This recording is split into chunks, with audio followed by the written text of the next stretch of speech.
The year is 522 BC. The Persian Empire is the largest the world has ever seen. It spans 3 continents. It's rich, it's powerful, but it is built on a secret, and that secret is about to set the world on fire. Imagine you are standing in a hallway in the heart of the palace.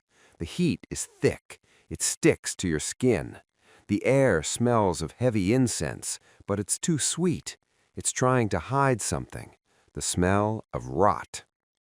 The great king Cambyses is dead, but the man sitting on the throne says he is the king's brother. Everyone calls him Bardia. There is just one problem. The real Bardia was murdered months ago. The man on the throne is a ghost. He is a fraud. He is a Magian priest named Gaumata who has stolen a crown.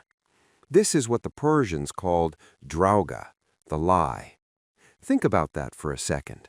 The most powerful nation on earth is being ruled by a man who doesn't even exist, but anyone who speaks the truth disappears. In the dark corners of the palace, the whispers never stop. Is it him? Why does he hide his face? Why won't he see the nobles? People are terrified. One wrong word means a blade in the ribs. The empire isn't a state anymore. It's a prison of paranoia. In the middle of this chaos stands a young man. His name is Darius. He isn't a king. He's a lance-bearer. He stands behind the throne. He watches. He listens. He sees the way the king avoids the light. He notices the small mistakes in the way the man speaks. Darius realizes the terrifying truth. The tree of the empire looks strong, but the roots are turning to dust. It only takes one storm to knock it down. Darius knows he has 2 choices. He can stay silent and watch the world burn, or he can commit the ultimate sin. He can plan a coup against a man the world thinks is a god. But he has no army, he has no plan, and he is surrounded by spies. What would you do? Would you risk a slow death to expose the truth? Darius made his choice, but he was about to realize that killing a king is easy. Killing a lie is almost impossible, and the king was already watching him back. 7 men, 7 daggers, 1 chance to save an empire. It is midnight at the royal fortress of Sikayavati. The air is thick and heavy.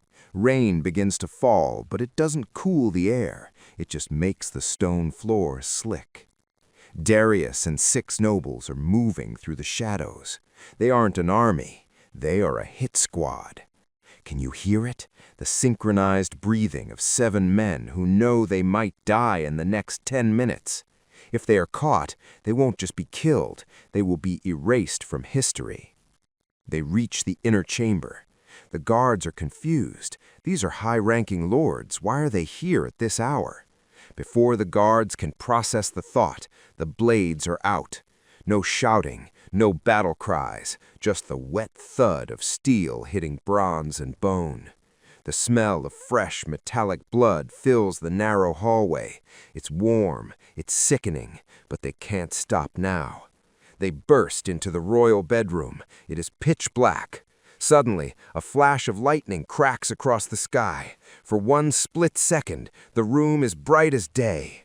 There he is, Gaumata, the imposter, the man living a lie. He isn't a king. He is a terrified man clutching a blanket. But he isn't going down without a fight. The room turns into a meat grinder. It's a chaotic scramble in the dark, hands grabbing throats, knees hitting stone. Darius finds himself pinned against the wall. He can't see his target, but he can feel the heat of the man's breath. One of his friends shouts, "Strike, even if you kill me too." Darius doesn't hesitate. He drives his dagger home. The imposter slumps. The lie is dead. But here's the crazy part. Darius wasn't even next in line for the throne. He just took it. He stood over the body, covered in blood, and realized something. Order isn't a gift. It's something you have to carve out of the darkness with a knife. Now, Darius is the king, but the empire is still screaming for blood. How do you rule a world that just watched you murder your predecessor? That's where the real genius begins. Darius is now the king, but a crown is just a piece of metal. Outside the palace walls, the empire is breaking, rebels rising, chaos is winning. Darius realizes a hard truth. A king can be killed, an army can be defeated. To save the empire, he needs something that cannot die.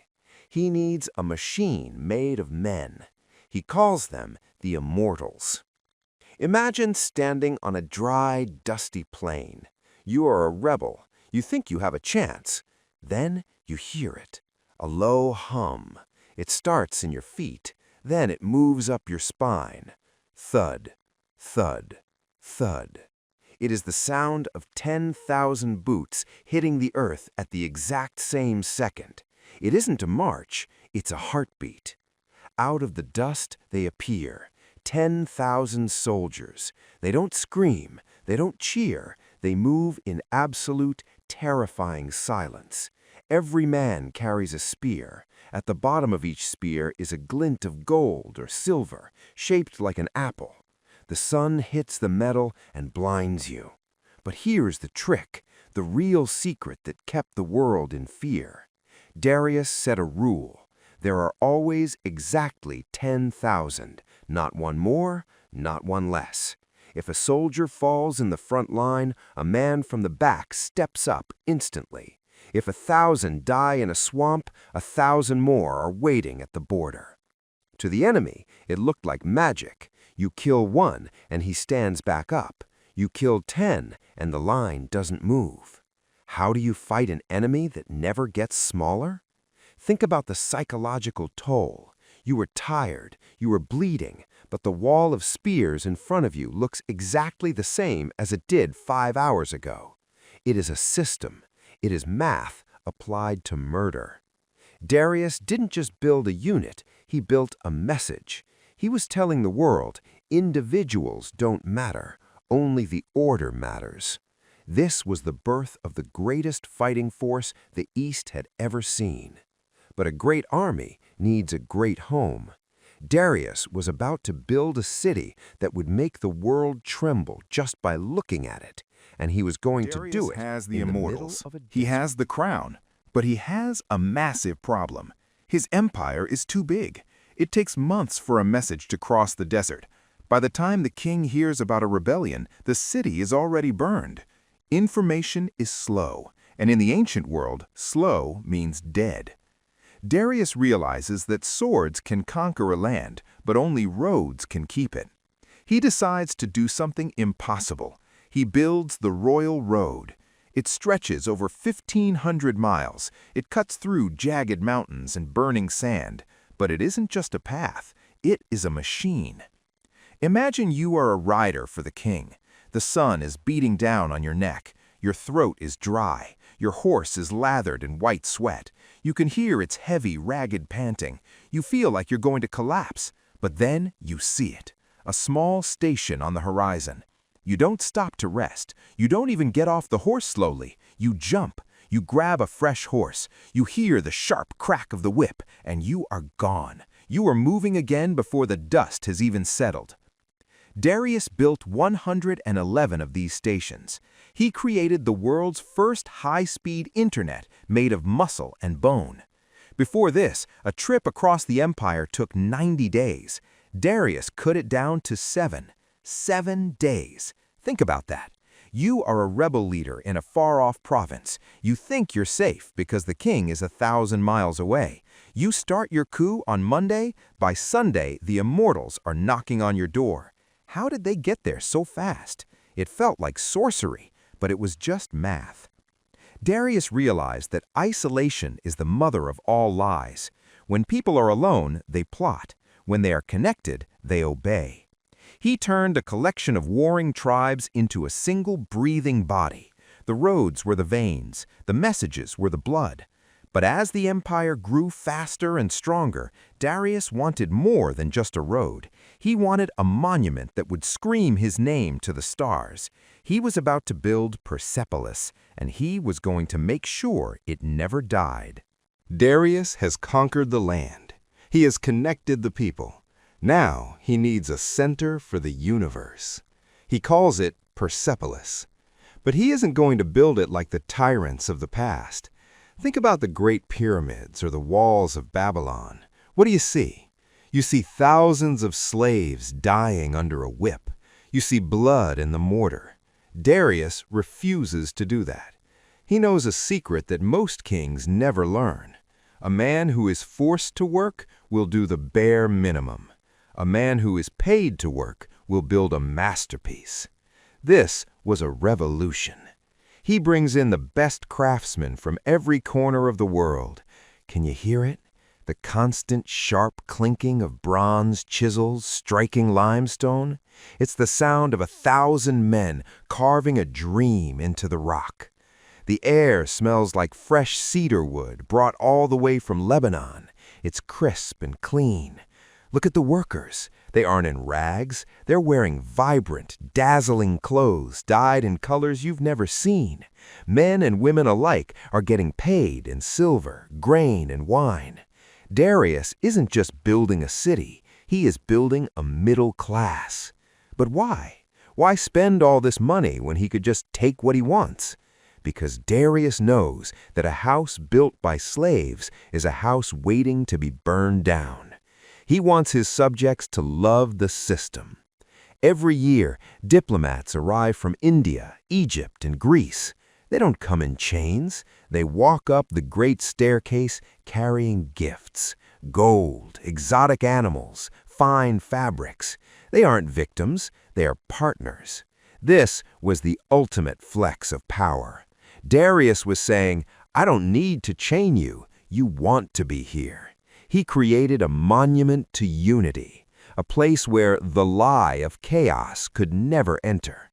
But even the most perfect city needs a way to pay for itself, and Darius was about to invent something that would change the way you buy and sell forever. It was a tiny piece of gold, and it was a weapon more powerful than any spear. Darius is an old man now. He has built the roads. He has paid the workers. He has silenced the rebels. But he knows that even the greatest king eventually becomes dust. He has one final enemy to defeat: time.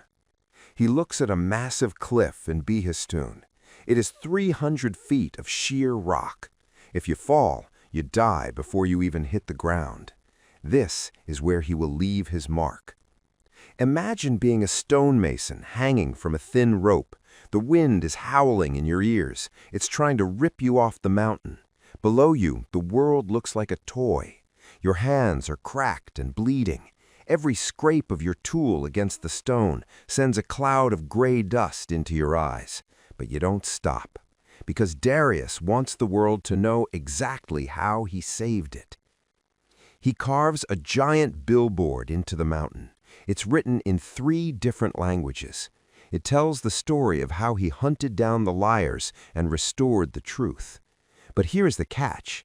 He didn't just write it for the people of his time. He carved it so high and so deep that no man could reach it to scratch it out. He wanted it to last forever. Think about that. Most leaders care about the next election or the next year. Darius was thinking about the next 3,000 years. He left a warning for every king who would come after him. He said, if you see this, do not destroy it. If you protect it, you will be blessed. If you lie, you will be cursed. He knew that the lie, chaos and deception, is always waiting to come back. It's like a weed that grows the second you stop pulled it. He wanted his voice to ring out from that rock long after his heart stopped beating. He succeeded. We can still read those words today. Darius understood a cold, hard truth. History doesn't belong to the man with the most gold. It belongs to the man who carves his truth deep enough that the wind can't wash it away. He died shortly after, but the machine he built, it didn't stop. The Immortals were still marching, the roads were still open, the system lived on. And that is the true mark of a genius.